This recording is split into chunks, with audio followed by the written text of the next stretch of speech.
The markets continue to bleed as the appetite for risk assets has gone by the wayside. We're going to be discussing the latest moves in the markets, jobs reports, re-inversion of some yield curves, whatever.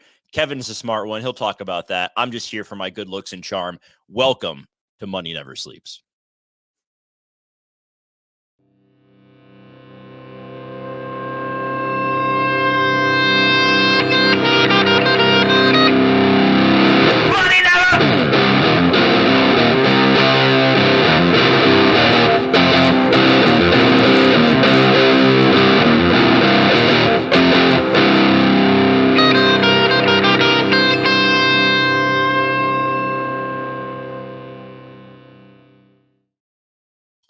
Thanks for being here with us today, folks. As we get going, make sure to hit that like button, subscribe to our channel if you haven't yet and you like what you're hearing. And remember that nothing Kevin or I say is financial advice. So please do your own research before making any buys or sells. Kev, I haven't seen you in a week.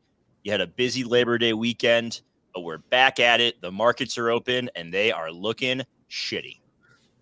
I think it looks great, man. I don't know what you're talking about. But yeah, it's been a long weekend. We were talking about some things that potentially could have happened given last week. It seems like they just wanted to close out the month on a good note. And then everyone said, you know what? It's September. It's usually a shitty month. Let's just start selling. There might be a lot more to it. I believe that there is a lot more to it, kind of what we've talked about for a period of time. But yeah, this has been a hell of a way to start September.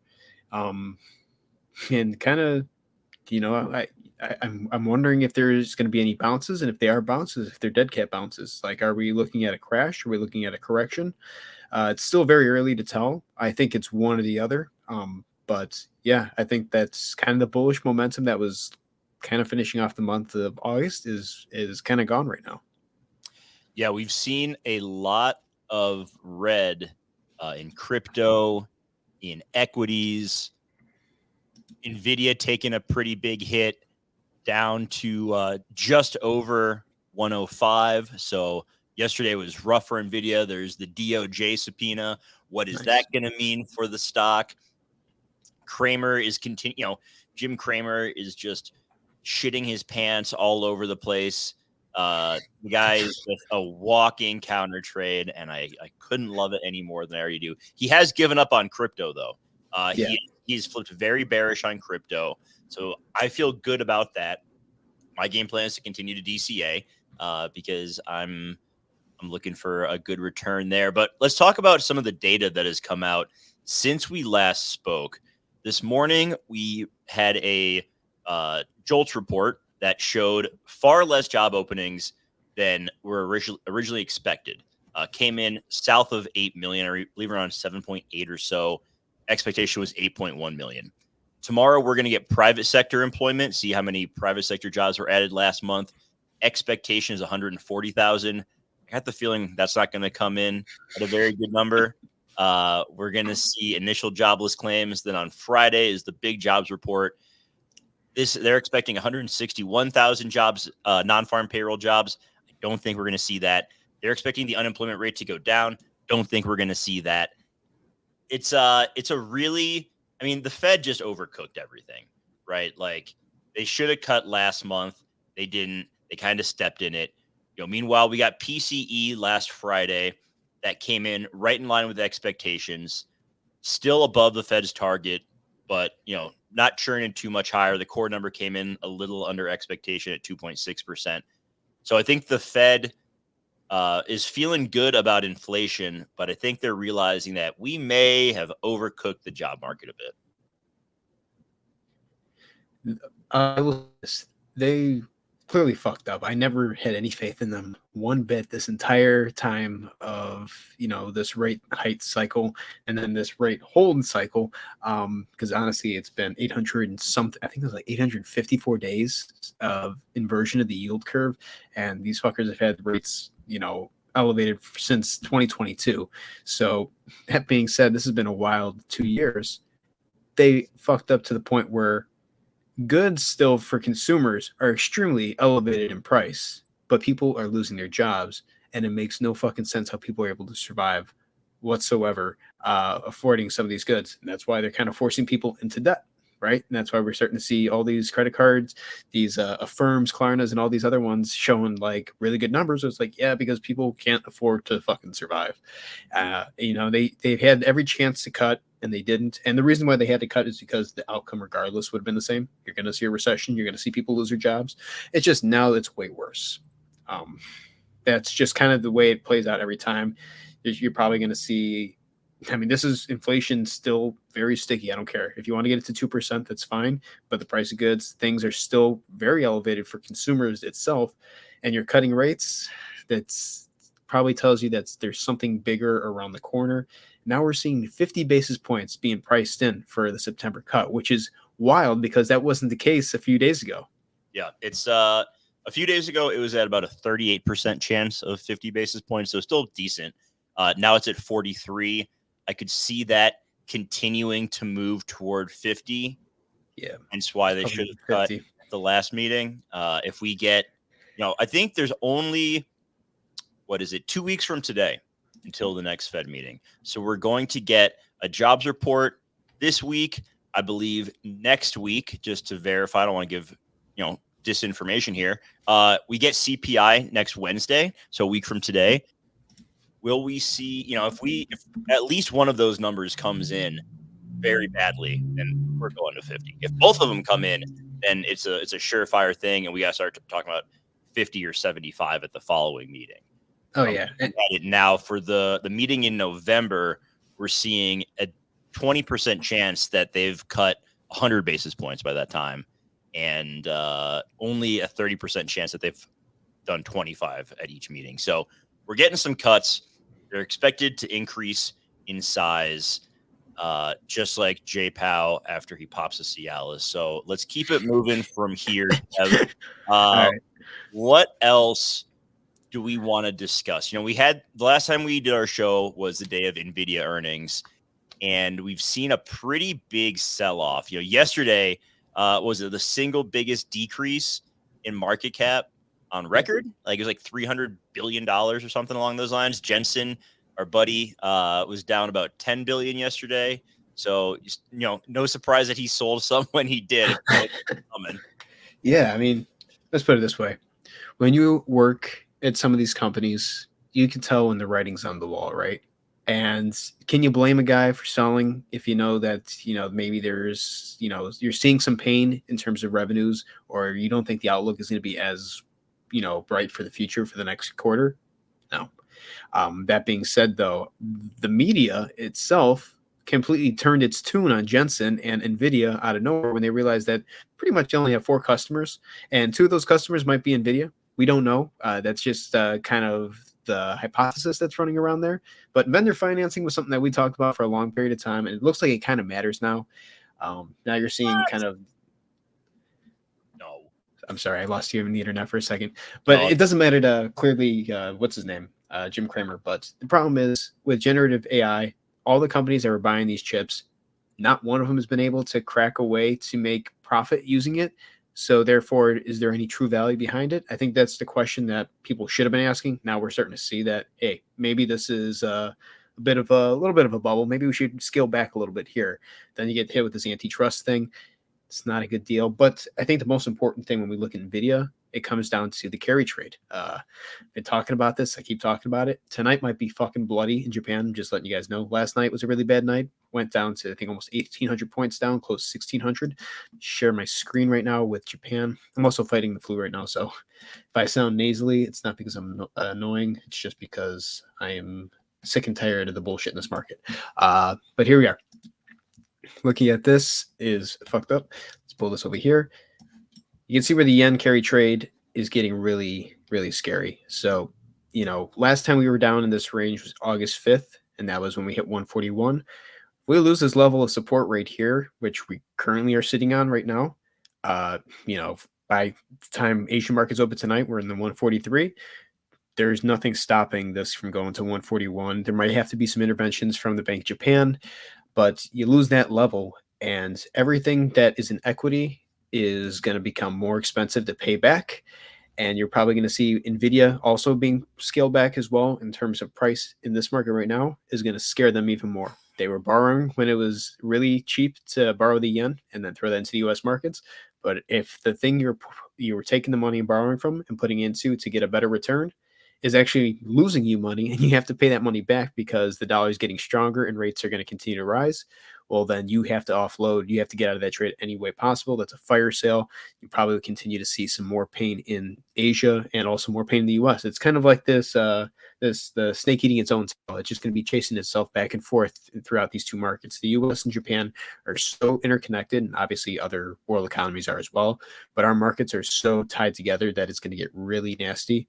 Last night in Japan too, SoftBank, all those shares were traded. They halted trading on it because there was just a mass order of people trying to sell all at one time, and that was right at the market open. So you're probably going to see some pain for a lot through a lot of tech. You're probably going to see Nvidia. ARM is probably going to be in some pain in the coming days. As a matter of fact, let's take a look at ARM. Real quick, I saw this morning wasn't anything too much. Sorry, this is I'd like to take this opportunity to introduce a new segment to the show, the Jim Cramer tweet of the day. So I am going to just quickly share something that Jimbo tweeted out this morning, or maybe it was last night, early this morning. It's not a market-wide sell-off at all. It is a sell-off of anything having to do with AI, data center, computing, as well as housing and oil, and some companies leveraged to infrastructure. But not market. Like, what? Like that. Does he read? Eat a bucket of shit, Jim. That's a fucking lie. Like how? Like even with the things he listed off, how many of those have led to this rally over the last year and a half? Like it has purely been driven by AI and data centers and computing. Like I just don't understand what is going through the man's head when he says these things. So that is the first inaugural Jim Cramer tweet of the day. Yeah, I like this quote. This one right here. Good old Jimbo. Sounds like everything but kitchen sinks. This. He had another one earlier today. I pissed the fuck off where he was talking about saying that it was all canards when I gotta find it now. It's pissing me off. But he said something really stupid about the yield curve. Maybe this is good. Uninverts supposed to have predicted a recession. More canards. You got it. What's a canard? Canard, like kind of like a rumor, kind of like bullshit. Or this is all canards. I don't know. I've never heard that thing. I've never heard. Yeah, because it was invented before the Great Depression. Like this is before the first Russian Revolution. So this guy is just that old and been in the market this long that he's pulling over 18th century English. One more Jim Cramer tweet from 10 hours ago. NVIDIA will stop going down when we stop talking incessantly about NVIDIA. Since that tweet 10 hours ago, he tweeted about NVIDIA. Let's see. 1, 2, 3, 4 times. It's like, hey, shut up, dude.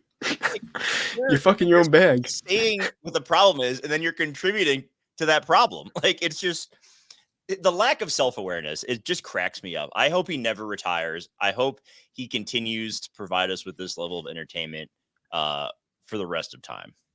Yeah, honestly, this is hilarious. I love having him around too, but I really wonder whose nephew is he? Like to get that position and to tell people what this is what I like. This is what I'm buying. I like the stock. I like the stock. And then he's got to show the shoulders. Let's go back to ARM. All right, yeah. So pulling back ARM, yeah. It's a really stupid thing right now with Japan and the U.S. equity market. Obviously, ARM isn't selling off too much here, but eventually this does make up the majority of SoftBank's value because they own 90% of it or so. This is going to be a scary one to watch too, because we saw how much this rallied up here. There's a major gap between $93 and $77. I mean, just to close that gap from where we currently are, it's about a 36% drop in ARM. I mean, if I'm looking at this looks like this is our wave 1. This is our wave 2. We're going to get a wave 3. That probably makes sense that it closes out this gap. It could even go a little bit further, a little bit deeper than that. Maybe, $68, $69 or so. Maybe another bounce, and then you kind of put in your final 5th wave a lot lower. And again, this thing just started trading back in September of 2023. So it's got a very young life. If I'm looking at this right here too, I hate doing this but it's just stupid not to. ABC, 1, 2, 3, 4, 5 on the way down. So this one is going to be one to watch, especially with the yen carry trade. NVIDIA is obviously Intel. Any semiconductor, what's the other one? SMCI. This one's so funny. I continue to laugh every time I see this. We got to play the death cross for this one because this also happened the other day. But people are like betting after they refuse to release their reports. After Hindenburg comes out and is like, yeah, we're gonna short these guys till kingdom come. Everyone's trying to catch the fallen knife down here. But before we go any further,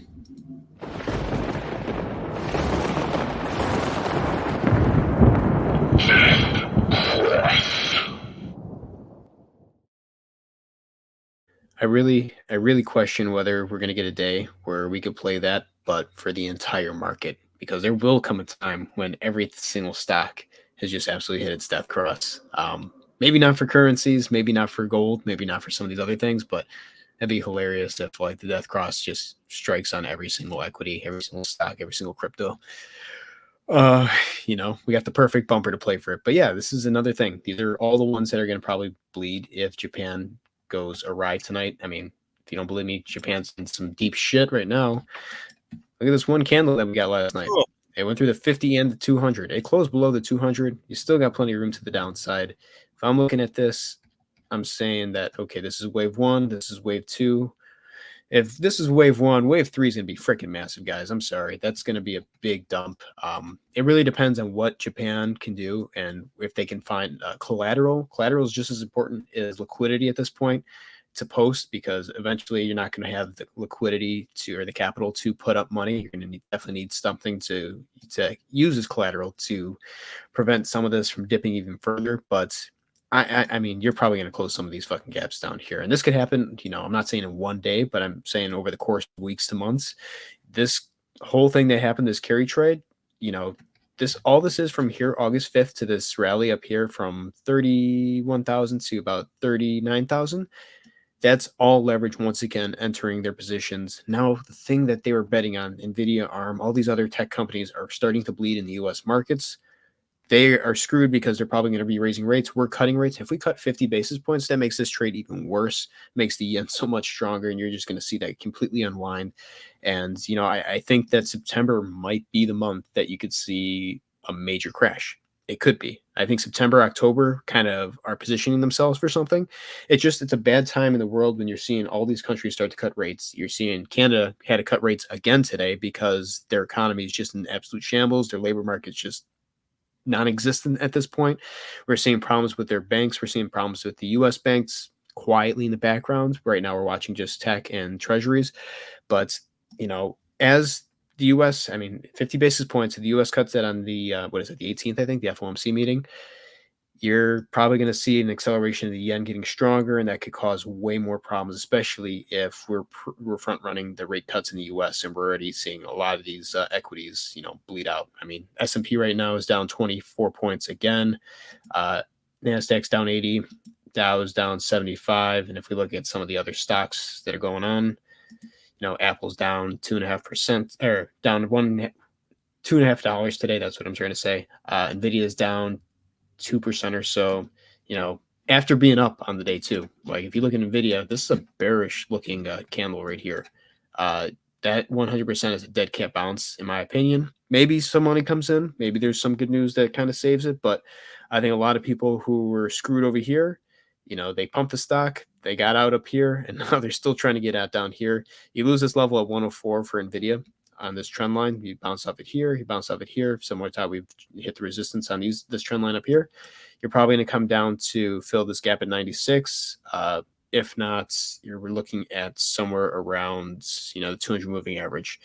But then you're probably just sideways trading between $95 and $83. And I wouldn't be surprised if you test that $83 for support at some time sooner rather than later, especially losing this triangle. So that's kind of the base of what's going on in TradFi.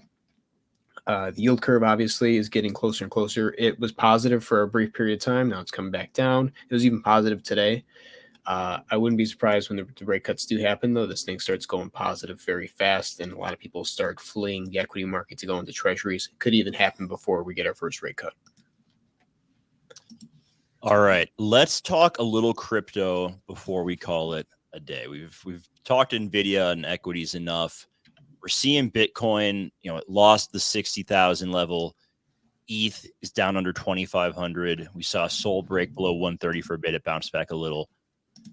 Where are we headed from here? It just seems like the sell pressure is going to continue to intensify this month. The election going to definitely play an impact on this. We're seeing Trump take the lead back in a lot of prediction markets. If we keep selling off, maybe that provides us some relief there. But where are you seeing us headed? I know it's going to be down because you're just going to keep being bearish. So where are we headed, Kev? Let's just look at some levels right now, right? Obviously, one level is 52,900. I think that's our base case for staying in the 50s. If we are to sell off, and I do think that that's kind of the case. This correction here, this could be our wave one. We might get a wave two bounce, but it looks like we're below the 50 and the 200 right now. This is going to form a death cross if we can't get above that 200 in the next few days or so. But this is showing kind of ambivalence. There's a lot of you got some buyers down here, so there were definitely some limits that got bought up, but you're also getting some sellers up here. I have to watch how that plays out over the next few days, but the levels that we're looking at are 52,900. You lose that, you're going down to, probably 42.5. I also said that 45, 46 is a level that we could keep an eye on. I think that's still possible, but it really depends on how much sell pressure does come in. So let's put this right here. It'd be right here at the bottom of this kind of like trend line that we've been following from down here, here. That 45 or so puts us right down here. If you lose that, then it's the 42. 42 is kind of the key level that I'm watching for. I want to see it if that's where it kind of bounces from, because it's very possible that we hit this yellow line right here and it's kind of a bounce. But it's very possible that you could just hold on, let me see 1 second real quick. Bounce off of this and you can get another rally real quick to 47, 48, and then you kind of just crash right back down into where it should be heading. I've talked about this before with everything that happened last October with CZ, where the markets pumped when they shot up to 40 something thousand, like very quickly from 25. There was this major gap between 32,000 and 30,000. That's one that we're going to keep an eye on. The interesting thing is that there's a lot of money, obviously, in crypto now, but there also isn't, right? And I know I'm a very skeptical person. I'm very skeptical about the fact that there is this money in there, that there's money backing a lot of these crypto projects. I don't believe so. I think that there is a huge discrepancy between what's backed in terms of USDT and then USD and actual fiat currencies, from whether it's the euro or what other countries that are using that have currency fiat backed pairings with some of these coins. And I don't think it's 1-to-1. I still think that the USDT values are highly inflated, and if there was a run on the banks or a run on, say the treasuries of some of these stable coins, I think there's a good chance you would see a lot of DPEGs, especially if everyone tried to go to the USDT DPEG. But, being conservative here, not being the most bearish, I think the final level right here to watch right now is around 30,000 or so to fill that gap. I just think that the economic conditions and a lot of what's going on in TradFi are going to be way worse for what happens in crypto. So I'm still open to it going a lot lower. Let's just get that off the board. I will always say that it's probably going to go lower if things get worse. Financial crisis makes sense. It's going to be a sell-off of all assets. It's not necessarily going to be the safe haven asset itself. But I do think that for the time being, let's look at these levels: 53, 45, 42. 42 would be the key one for right now. If that holds, like I said, we could look for a bounce, but we might see things move a lot faster in the time being. This pattern up here is just wild. I haven't seen a pattern like this in a while, in some time. A lot of people are saying it's going to break to the upside. I think this is a megaphone pattern, and that's kind of that tells you that this is the end of a move. How long the crypto cycle takes to recover from it, we'll have to see where it bottoms, and that'll pretty much tell us how the future of this shit will look. But look at USDT, that thing just bounced off of it, never touched it again. Like we said, When USDT bounces off of it, this is usually when you get the height of the market. And now you put in the low when you kind of come up somewhere around here. So we're going to keep an eye on this. I'm looking at maybe around 10 or so percent, maybe even 11 or 12% for USDT dominance. Maybe that's where we could end up. If that'll tell us that's where the bottom of the market usually is. So if that's the case, then I'm going to use this as a metric. I'd probably be buying somewhere around here in the crypto market. But what's the price that Bitcoin or some of these alts are? We'll have to see. Looking at ETH, and I think this is kind of the case for everything else, it's still extremely weak, right? It's holding up, but it's extremely weak in terms of, a lot of people coming in. If we look at the volume itself on ETH, let me see if I can pull that up. It's almost non-existent down here. I think that's the case across a lot of these exchanges. It's just not getting that retail money flowing in as well. Because all these alts look very similar. They all have a very similar chart. They're all trading the same, which tells me that they're all bleeding the same. And I wouldn't be surprised if they're all just waiting for Bitcoin to make a move. Bitcoin makes one move. You might see some of these alts drop 80, 90%. And to where they should end up eventually. That's just what I believe. Look at this. Matic's at 38 cents right now, dude. Did you know that? Oof.